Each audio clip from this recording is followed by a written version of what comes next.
Assalamualaikum warahmatullahi wabarakatuh. Selamat pagi dan salam sejahtera bagi kita semua. Alhamdulillah, hari ini kita bertemu kembali dalam pembelajaran bahasa Indonesia untuk kelas 7, yaitu pada teks fantasi. Kompetensi dasar yang akan kita pelajari hari ini adalah menelaah struktur dan kebahasaan teks narasi, yaitu berupa cerita imajinasi atau yang biasanya kita sebut dengan teks fantasi yang dibaca dan didengar. Sebelum kita masuk ke materi tentang kaidah kebahasaan teks fantasi, saya ingatkan terlebih dahulu tentang definisi dari teks fantasi.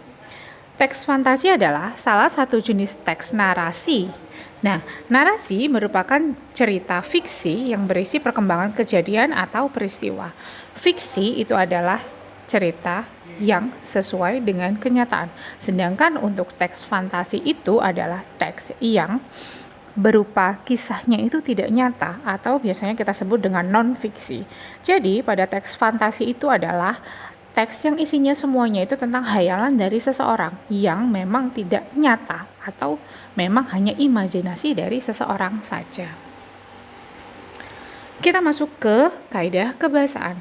Kaidah kebahasaan dari teks fantasi itu ada 6. Yang pertama adalah penggunaan kata ganti dan nama orang sebagai sudut pandang penceritaan. Jadi, teks fantasi itu menggunakan kata ganti, baik kata ganti orang pertama, kedua, ataupun ketiga. Contohnya itu adalah menggunakan kata ganti aku, mereka, dia, dikau, engkau, ataupun juga bisa menggunakan nama orang. Contohnya menggunakan nama orang Queen atau Angel Biru. Kaidah kebahasaan yang kedua itu adalah menggunakan kata yang mencerap panca indera dalam deskripsi latar tempat, latar waktu, ataupun latar suasana. Jadi, teks fantasi itu menggunakan kata yang mencerah panca indera manusia. Ingat, panca indera manusia itu ada 5. Ada mata, hidung, telinga, lidah, dan kulit.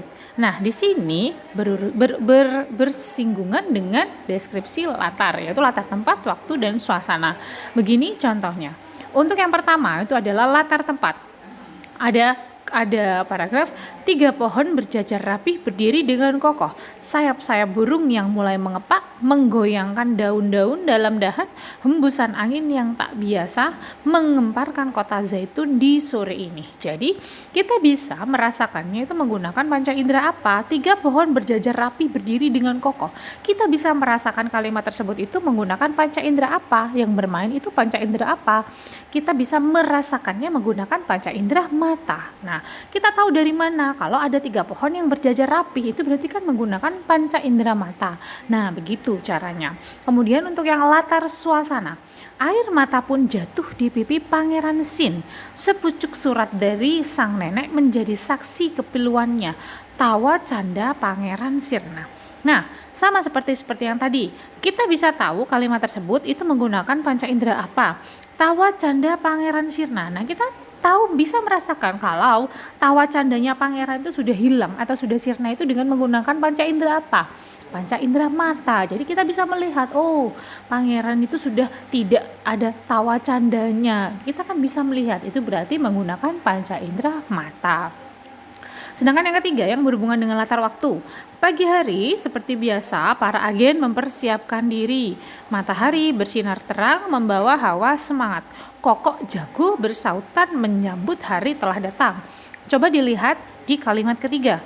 Kokok jago bersautan menyambut hari telah datang. Nah, kita bisa tahu dari mana kalau ada kokok jago itu bersautan, saling saut bersautan itu dari mana? Pasti dari pendengaran kita. Jadi itu menggunakan panca indera yaitu telinga. Begitu cara mencarinya.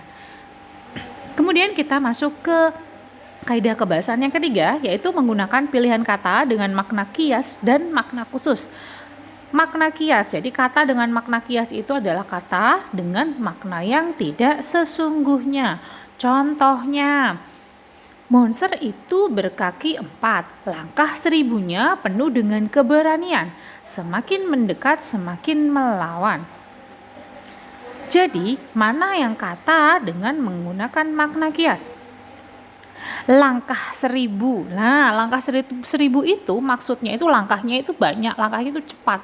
Bukan maksudnya langkahnya itu ada 1000 langkah, tidak seperti itu. Nah, itu baru itu yang dinamakan kata dengan makna kias. Jadi kata dengan makna yang sesungguhnya sama dengan orang itu memiliki tangan panjang. Jadi maksudnya itu bukan tangannya ukurannya panjang, tetapi dia itu suka mencuri. Nah, itu yang dinamakan kata dengan makna kias.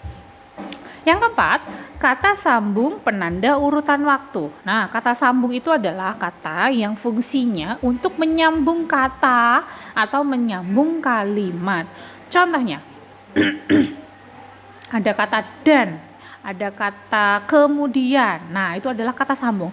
Nah, tapi yang digunakan pada teks fantasi itu kata sambung yang menandakan urutan waktu. Jadi contohnya itu ada kata waktu itu, sementara itu, bersamaan dengan itu, kemudian ada kata tiba-tiba, ketika, sebelum, dan sebagainya. Jadi kata sambung yang fungsinya untuk menyambung kata ataupun kalimat itu yang ada hubungannya dengan waktu.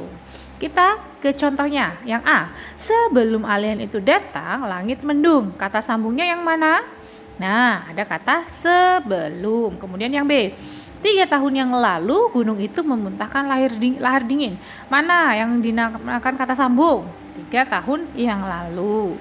Yang terakhir, akhirnya Raja Zahab berkuasa kembali di kerajaan Saturnus. Ya, ada kata akhirnya. Itu adalah kata sambung penanda urutan waktu. Untuk kaidah kebahasaan yang kelima, yaitu penggunaan kata atau ungkapan keterkejutan. Namanya saja teks fantasi, pasti di dalamnya itu ada sesuatu hal yang mengejutkan. Penggunaan kata atau ungkapan keterkejutan berfungsi untuk menggerakkan cerita, jadi untuk memulai masalah. Contohnya, tiba-tiba pesawat tempur melepaskan tembakan pertamanya. Jadi ada kata tiba-tiba. Nah, tiba-tiba itu adalah salah satu ungkapan untuk menunjukkan keterkejutan. Yang kedua, di tengah pesta datanglah preman-preman itu. Nah, itu ada kata itu, datanglah.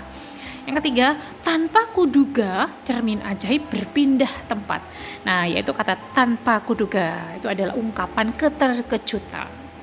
Yang terakhir, penggunaan dialog atau kalimat langsung dalam cerita. Kalimat langsung itu adalah kalimat yang langsung diutarakan oleh seseorang. Biasanya diapit oleh tanda petik. Contohnya, berlarilah Natako, monster itu mengejarmu. Nah, kata berlarilah Natako, monster itu mengejarmu, itu adalah kalimat langsung. Nah, itu adalah penjelasan dari kaidah kebahasaan dari teks fantasi. Semoga bermanfaat. Selamat pagi. Assalamualaikum warahmatullahi wabarakatuh.